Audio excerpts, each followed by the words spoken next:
राम राम कोडेस, मुझे उम्मीद है आप सब बहुत अच्छे होंगे। अगर आपको आपके डीएसए से रिलेटेड प्लेसमेंट और इंटर्नशिप प्रिपरेशन में दिक्कत आ रही है, then you can check out our complete placement and internship preparation course. Link for it is in the description box. Well, आज का पहला सवाल, ठीक है। इसमें क्या है कि आपको एक स्टार्टिंग पॉइंट दिया हुआ है, ठीक है, एक स्टार्टिंग नंबर दिया हुआ है और आपको एक गोल नंबर दिया हुआ है, ठीक है। आपको क्या करना है कि इस स्टार्टिंग नंबर्स के जो भी बिट्स हैं उनको इस तरीके से चेंज करना है कि दैट टोटली अलाइंस टू जो भी आपका गोल वाला नंबर है ना, उसके बिट्स है, ठीक है। और इन सबको करने के बीच में आपको जितने भी बिट फ्लिप करना पड़ेगा, ठीक है, जो भी डिफरेंस होगा उसको आपको चेंज करना पड़ेगा। तो जो बिट फ्लिप कर रहे हैं आप, वो मिनिमम होना चाहिए, ठीक है। तो क्या होगा आंसर? वेल, सबसे पहले एक बात पे एग्री कर जाते हैं कि जो भी बिट डिफरेंस होगा गोल में और स्टार्टिंग पॉइंट में, अगर कोई भी स्टार्टिंग और गोल में बिट का डिफरेंस है, तो मुझे अगर सेट है गोल में, तो मुझे स्टार्ट वाले को भी सेट करना पड़ेगा। अगर अनसेट है गोल में, तो मुझे स्टार्ट वाले से भी अनसेट करना पड़ेगा। बस जो भी बिट गोल में होगा वही बिट आपका सेट है तो सेट होना चाहिए स्टार्ट में भी, अनसेट है तो अनसेट होना चाहिए स्टार्ट में भी, ठीक है। अब एक बार देख लेते हैं किस तरीके से एग्जाम्पल दिया हुआ है हमारा। जैसे पहला एग्जाम्पल हमें दिया हुआ है 10, ठीक है। तो 10 का बिट रिप्रेजेंटेशन कुछ इस तरीके से होता है 1010, और 7 का रिप्रेजेंटेशन कुछ इस तरीके से होता है 0111, ठीक है। तो यहाँ पर अगर आप देखें तो यहाँ पर 10 में ये बिट सेट है, 7 में बिट सेट नहीं है। तो आपको क्या करना पड़ेगा, इसको फ्लिप करके जीरो करना पड़ेगा। यहाँ पर आपने एक फ्लिपिंग कर दिया। यहाँ पर अगेन आप देखें कि यहाँ पर अनसेट है, यहाँ पर सेट है, तो यहाँ पर अगेन आपको फ्लिप करके 1 करना पड़ेगा, ठीक है। तो यहाँ पर अगेन आपने एक और फ्लिपिंग कर दिया, यहाँ पर 2 फ्लिप्स आपने कर दिया। यहाँ पर आप देख सकते हैं कि दोनों में ही सेट है, कोई चेंज करने का जरूरत नहीं। यहाँ पर देख सकते हैं ये अनसेट है और इसमें सेट है, तो इसको भी आपको सेट करना पड़ेगा। तो टोटल आपने 3 फ्लिपिंग्स किए, ठीक है। तो आपको यही बताना है कि मिनिमम कितने फ्लिपिंग्स कर सकते हो, ठीक है। और मिनिमम क्या मतलब, जितने भी बिट डिफरेंस होंगे, इसमें सेट होगा उसमें अनसेट होगा, या फिर इसमें अनसेट होगा उसमें सेट होगा, ठीक है। बस यही दोनों का हमें काउंट निकालना है।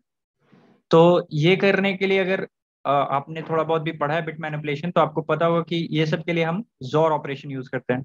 वेल, अगर आप 1 XOR 0 लेंगे या 0 XOR 1 लेंगे, दोनों ही केस में इसका जोर वैल्यू 1 आएगा। और बाकी सारे केस में यानी कि 0 XOR 0 एंड 1 XOR 1 दोनों ही 0 आएगा, ठीक है। जब भी आप सेम बिट का जोर लेते हो, इट गिव्स 0। जब भी आप दो डिफरेंट बिट का जोर लेते हो, तो इट गिव्स 1, ठीक है। ये बेसिक जोर का प्रॉपर्टी है, अगर आपको नहीं पता होगा तो अभी पता चल गया। तो आपको क्या करना है, दोनों जो नंबर है ना उसका आपको जोर ले लेना है, ठीक है। जैसे आप 10 और 7 का जोर लोगे तो कुछ ये इस तरीके से दिखेगा। 10 आपका कैसे है 1010, 7 आपका कैसे है 10, सॉरी सॉरी सॉरी 7 आपका है 0 1 1 1, ठीक है। तो इन दोनों का अगर आप जोर लोगे तो ये इन दोनों का जोर कुछ इस तरीके से दिखेगा। पहला में देखिए डिफरेंस है, दूसरे में देखिए डिफरेंस है, तीसरे में कोई डिफरेंस नहीं है, और चौथे में अगेन डिफरेंस है। तो 10 और 7 का जोर कुछ इस तरीके से दिखेगा। अगेन आप अगर 3 और 4 का जोर देखिएगा तो कुछ इस तरीके से दिखेगा। 3 कैसा दिखता है 0 1 1, 4 कैसा दिखता है 1 0 0। अब इन दोनों का अगर जोर लेंगे तो जहां जहां पर डिफरेंस आएगा इसमें सेट अनसेट या फिर मतलब वही कन्वर्स, तो बिट सेट होगा। और यहाँ पर भी सेम आ जाएगा, तो बिट सेट नहीं हुआ तो इन दोनों का जोर क्या आएगा निकल के 1 1 1, ठीक है। तो दोनों में जोर जहां पर हम लेंगे, उसके बाद हम देख रहे हैं कि जहां पर भी हमारा जोर में बिट सेट है, वहां पर क्या है कि हमारे पहले में सेट है दूसरे में अनसेट है, या फिर वाइस वर्सा, ठीक है। तो हम दोनों का जोर ले लेंगे और दोनों का जोर लेने के बाद हम क्या करेंगे कि number of set bit count कर लेंगे, ठीक है। जैसे ही हमने number of set bit count किया, हमें पता चल गया कि हमने कितना बिट है उसको फ्लिप करना पड़ेगा, ठीक है।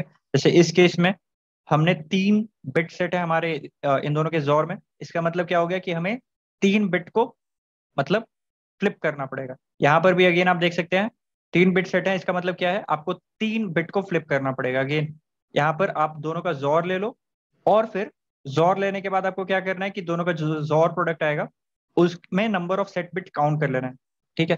तो बस ये जोर वाला प्रॉपर्टी पता होना चाहिए। और फिर दूसरा कि जोर तो निकल गया भाई, उसके बाद फिर अब सेट बिट कैसे काउंट करें।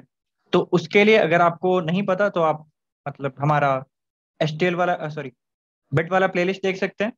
उसमें हमने ये सब चीज को बहुत अच्छे से डिस्कस किया है। अगर आपने उसको नहीं देखा है तो देख लीजिए, क्योंकि आजकल बिट मैनिपुलेशन के क्वेश्चन बहुत कॉमन हो गए। वहां पर हमने बेसिक डीएसए से लेके ठीक ठाक सीपी तक के क्वेश्चन रेंज सभी डिस्कस किया, ठीक है।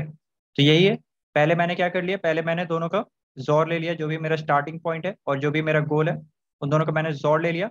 और उसके बाद फिर ये मैंने एसटीएल यूज किया है, बिल्ट इन पॉप काउंट। ये मुझे क्या बताता है, मुझे कोई भी नंबर मैं इनपुट इसके अंदर डालूंगा, ठीक है, इस एसटीएल के अंदर, तो ये मुझे उसके अंदर कितने बिट सेट हैं ये काउंट करके देगा। अदरवाइज आप इस built in pop count function को खुद से लिख भी सकते हैं। इसका भी हमने अगेन डिस्कशन जो है हमारे बिट्स वाले प्लेलिस्ट में किया है, आप उसको फॉलो कर सकते हैं। हेयर दिस इज कॉन्टेस्ट, हर चीज जल्दी में करना होता है, तो here I choose the smallest way, ठीक है। तो मुझे उम्मीद है आपको समझ में आ गया होगा सारे पॉइंट्स। अगर इसके बाद भी कोई डाउट है तो आप कमेंट सेक्शन पे आ सकते हैं, या फिर आप जुड़ सकते हैं हमारे सोशल मीडिया पेजेस के हैंडल से। और हाँ, अगर बिट्स वाले में दिक्कत होता है then do follow our bits playlist. That's it for now, thank you.